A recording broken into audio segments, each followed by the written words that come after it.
So we just discovered secret, previously unknown nuclear facilities in Iran. Are you serious? Is this real life? We're going to jump into this in a few minutes.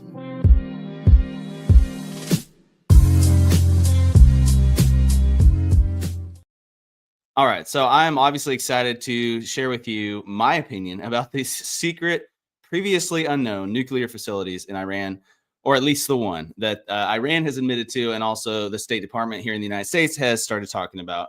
And before I can do that, I want to go through a few headlines here because I want to set up a few of the things that are happening right now between Iran and Israel, with Trump, with a lot of the different countries around the world, and then also go through a few other headlines as well.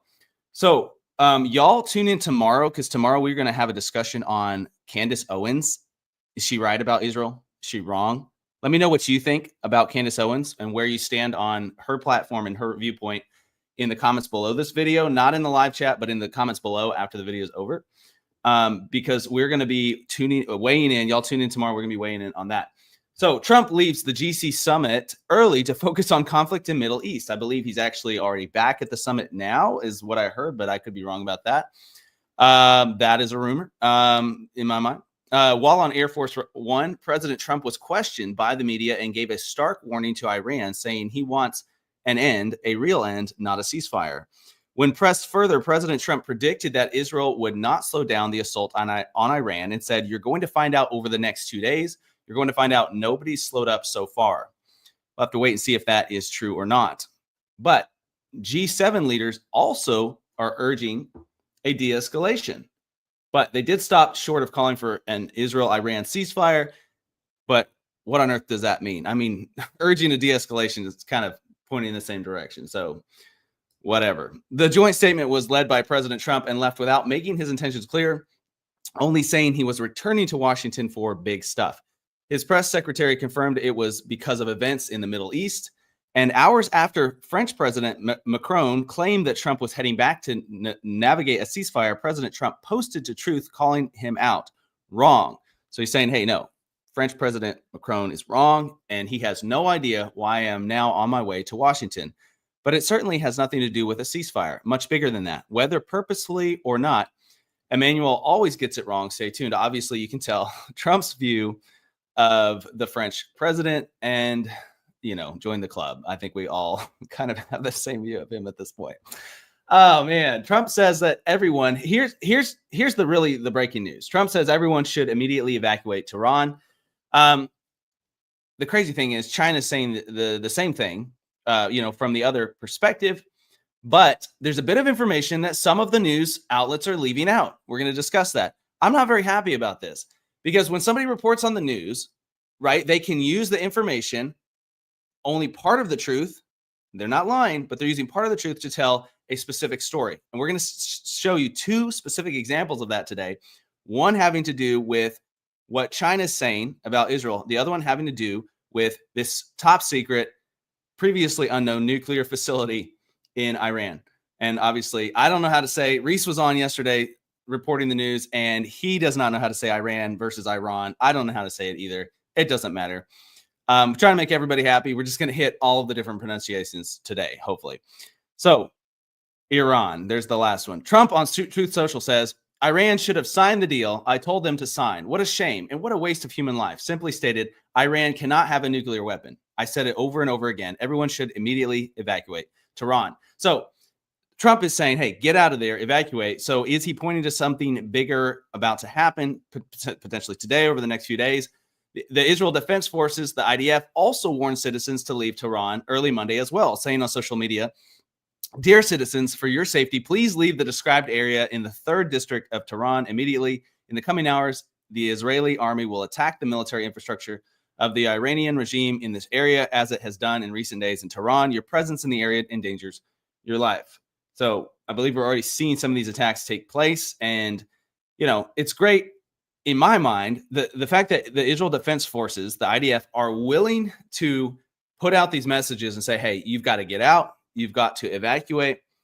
And in some cases, we've seen recently, especially between Iran, Israel, and also Russia, Ukraine, we've seen cases where nobody said anything. They just attacked. They didn't let their own people know. They didn't let the citizens know. It's not just here. It's not just about letting their own citizens know, their own people know. It's about letting innocent civilians know, people that are not in the military, not a part of these facilities. And that tells a different story than simply, oh, we're just gonna drop bombs, drop missiles, and just whatever happens, right? It's very different than people need to evacuate because we're about to do this. So what does China say? China tells citizens in Israel to leave as soon as possible. So this is what we've seen some of the news outlets reporting, right? But this is not the full story. This is what the Chinese embassy said on WeChat. The Chinese mission in Israel reminds Chinese nationals to leave the country as soon as possible via land border crossings on the precondition that they can guarantee their personal safety. It is recommended to depart in the direction of Jordan. So they're giving them actually some directional advice, like go this way, because that's obviously not where they're going to hit. But when you look at the full story, here's what you actually see. China is evacuating citizens from both Israel and Iran. So as much as I am conservative and do align with a lot of the conservative media outlets, a lot of the time, when they are being hypocrites, I'm going to call them out. I'm just going to say it. Why? I don't like hypocrites on the left, and I don't like hypocrites on the right. I'm just going to say it. Let's form a non-hypocrite party. Just forget that I said that, because I'm not forming a new party. But when you look at the full story, you see that China is evacuating citizens from both Israel and Iran, and some people are going to report one or the other to try to tell one side of the story. The president of China said all parties should work to de-escalate the conflict as soon as possible and prevent the situation from worsening further.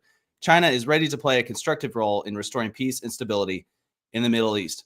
So whether he's, being honest about that, transparent about that, whether that's a lie or not, who's to say, right?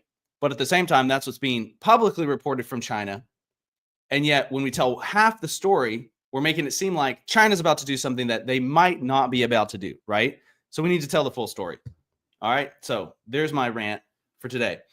All right. A few other topics, and then we're going to get into this secret, previously unknown nuclear facility in Iran. So this is Russia. Russia bombards Kyiv with deadliest attack in months. In one of the single deadliest attacks in the recent Russia-Ukraine exchanges, Russia bombarded Kyiv with drones and missiles during the night, killing at least 15 people and injuring 116 others. Russia claims to have been targeting and hitting military industrial targets, but unfortunately also destroyed an apartment block. So this is either a lack of transparency and they don't care what they're hitting at this point, or they are seriously lacking on the navigational side of things, and they need to see. There's obviously there's a lot of morals get thrown out the window when people are at war, but at the same time, from the ethical perspective and from the national ethical perspective of countries looking on it and seeing a country, you're gonna continue losing a lot of trust if you're not careful about how you're actually targeting the enemy nation, right? If you're just saying, oh, well, we can't tell, so we're just going to drop bombs, we're just going to do things, we can't tell what we're going to hit, then that's a problem. The fallout is still developing, with locals unsure of the mortality rate of those who were hospitalized. Of the mortality rate of those who are hospitalized. So they're not sure exactly how many people have died yet. But Kyiv mayor, not sure how to say his name, made a statement. We hope that no dead will be found under the rubble, but we cannot rule it out. The death toll may increase. So the Ukrainian Air Force said that 440 drones and 32 missiles were launched, but they managed to destroy 428 of them. That's extremely specific, and obviously it seems likely that they're just making up numbers again. And that's what we've seen from both sides of this story. That's what we saw in India recently and Pakistan. That's what we saw. We've seen several times in Russia, Ukraine, probably seen the same thing happen in Iran. I think I've seen some supports of them, blowing up missiles or blowing up whatever they call those things called that fly around very quickly, jets, blowing those things up. And it's like, was the story true or was it not? Seems like it was propaganda, right? And this is a problem in today's world. It's a huge problem. And if we're not willing to look under the surface, we're not willing to pick that rock up and look under and say, hey, what's the truth behind this, right? or we're not willing to look in the shadows and say, what am I missing here?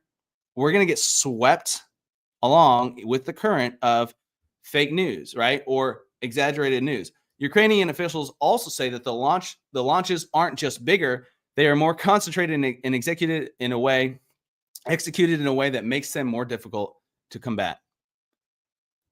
All right. FBI turns over intel on alleged Chinese 2020 election interference plot. It just gets more and more entertaining. China mass-produced fake IDs for fraudulent mail in ballots in 2020 election meant for Joe Biden. The FBI Director Patel just released a report packed with it's probably the word I'm looking for there. Patel just released a report packed with documents connecting the Chinese Communist Party with 2020 election interference. These documents have been turned over to Senate Judiciary Committee Chair Chuck Grassley, say that 5 times fast, for further review and action. Patel posted a statement on X saying the FBI has located documents which detail alarming allegations related to the 2020 U.S. election, including allegations of interference by the CCP. I have immediately declassified the material and turned the documents over to Chairman Grassley for further review. I love that statement. I have immediately declassified the material and turned the documents over to the chairman. Okay, so it seems like there's other documents that he could immediately just declassify and turn over for review that haven't been immediately declassified. It's as simple as that. I just immediately declassified it and then I turned it over for review. But that's not happening across the board, is it? All right, I'm going to jump off that soapbox before I get myself in trouble. But this is hilarious. This is hilarious that they were involved in the 2020 election. It's weird. It's weird and it's hilarious. And I'm just going to leave it at that until more information comes out. Well, we're not going to move on to that yet. Reports of Chinese interference dated back to August of 2020, but were not investigated, instead recalled from intelligence agencies.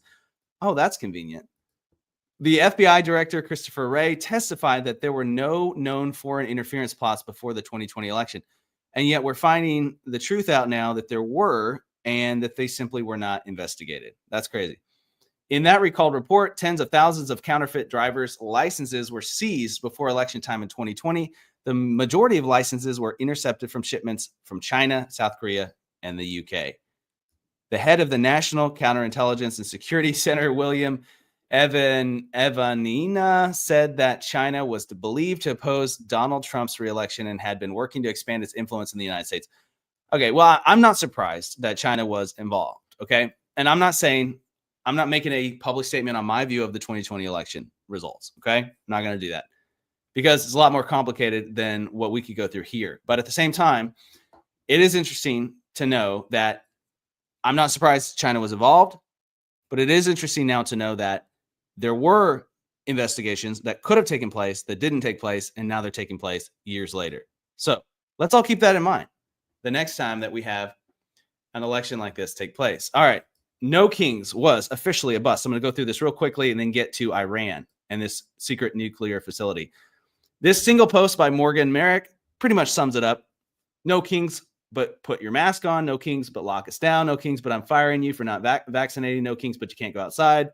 No Kings, but we don't accept your exemption, and on and on and on. I'm not going to read the whole thing. But she says the hypocrisy is astounding. Who is actually the tyrant here? Who is in all caps there? Obviously, for a reason, because she's pointing to the World Health Organization.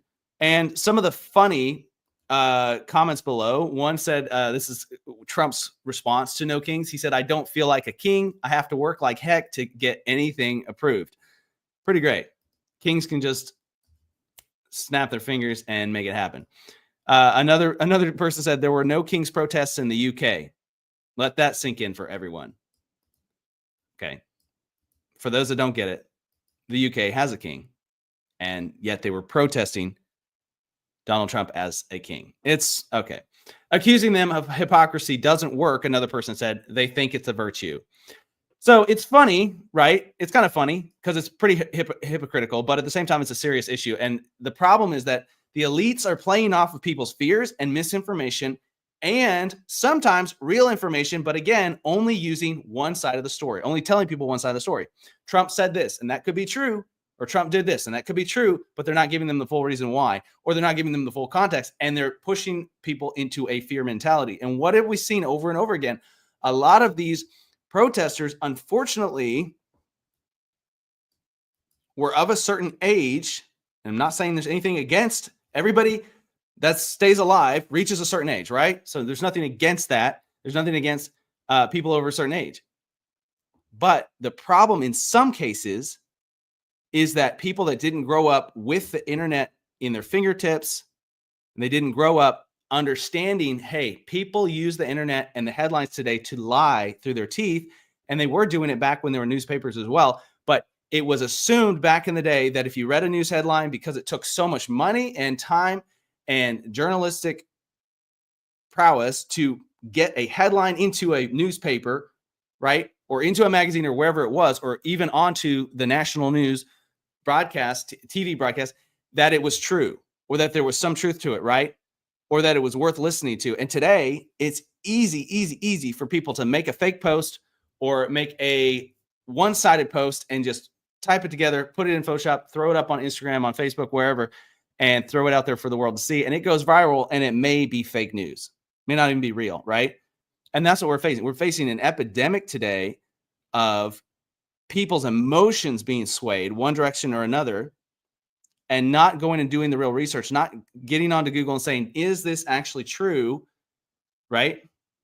And obviously, then you have the secondary issue of even the fact checkers. Sometimes, like 2020, the fact checkers were wrong, and because they were pushing an agenda, they were being paid by the elites.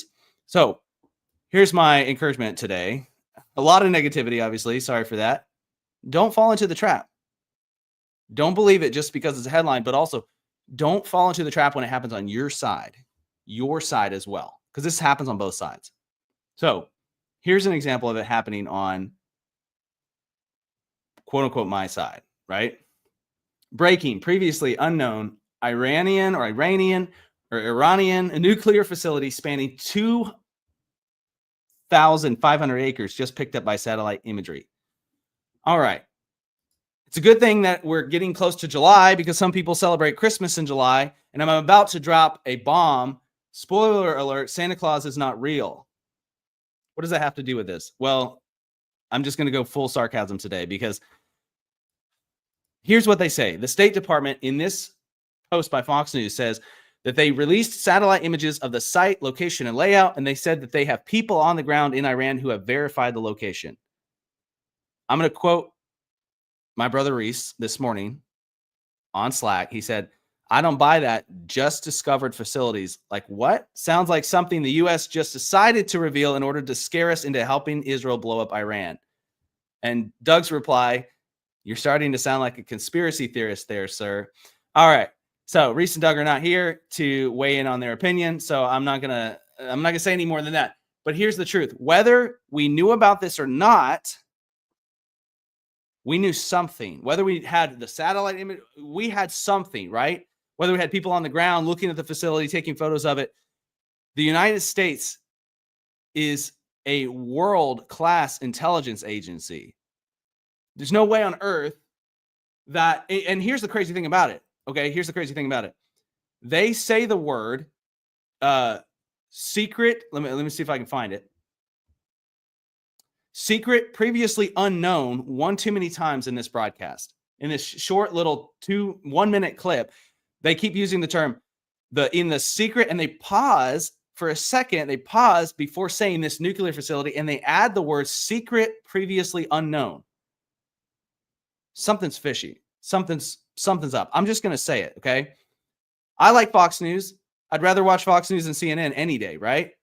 Now, I pull from all sorts of sources on this channel, but at the same time, when you keep using the phrase secret, previously unknown, when it's obviously not true, something's wrong, okay? It's obviously not true. Why? There is no way on earth that the United States does not know about a 2,500 acre facility in Iran that is supposedly has been built already and is enriching uranium. There's no way. We've got spies all over the place. We've got satellites. We've had them before last week when we supposedly discovered this. And here's the truth, actually. Iran announced a new nuclear enrichment site after the UN watchdog agency, Atomic Watchdog Agency, censured Iran this last week. So the UN's watchdog agency censored Iran because it failed to comply with demands, because it's producing more and more uranium, even when we're telling them not to. And Iran responded by announcing a third enrichment site that has already been built and will be activated. This was the Iran spokesperson saying they described it as already built, prepared, and located in a secure and invulnerable place. Well, that's obviously, again, just, completely fake language that they were told to say, right? A secure and invulnerable place. But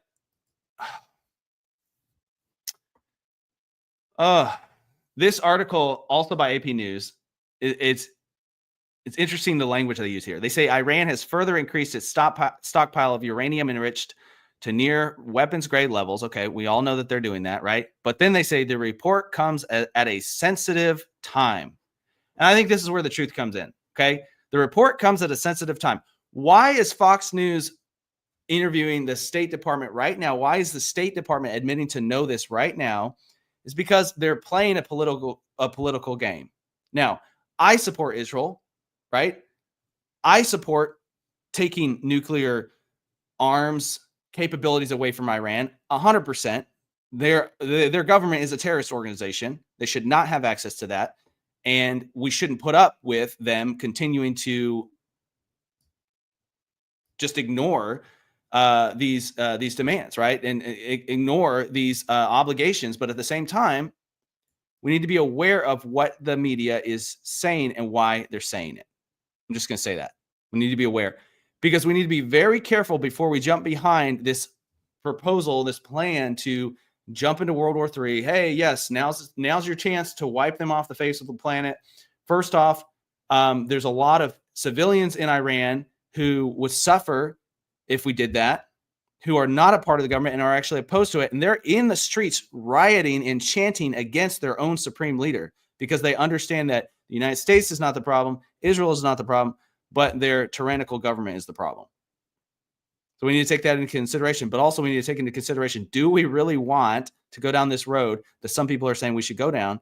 And I'm just going to say it. I think Fox News here is jumping aboard a train that they shouldn't be on. And they're playing the headlines and they're swallowing the pill whole because of what the State Department or whoever's behind this wants us to swallow right now. And listen, I support Trump. I support Israel. But we need the facts. We need the truth. And let's not be swayed by an emotional headline. That's my rant for today. Hey, if you don't get behind that, that's fine. If you disagree with me, that's fine. Let's just pretend like we are friends who disagree and are comfortable enough with each other to disagree. And I would still sit down with you, have a cup of coffee, and agree to disagree. But tomorrow we're going to be talking about Candace Owens. Very, very controversial figure right now, talking about Israel, her views on Israel, all that kind of stuff. So if you want to hear what I have to say about that, me and Doug are going to be having a conversation about that tomorrow morning. So y'all join us. And that's all. And I will see you next time.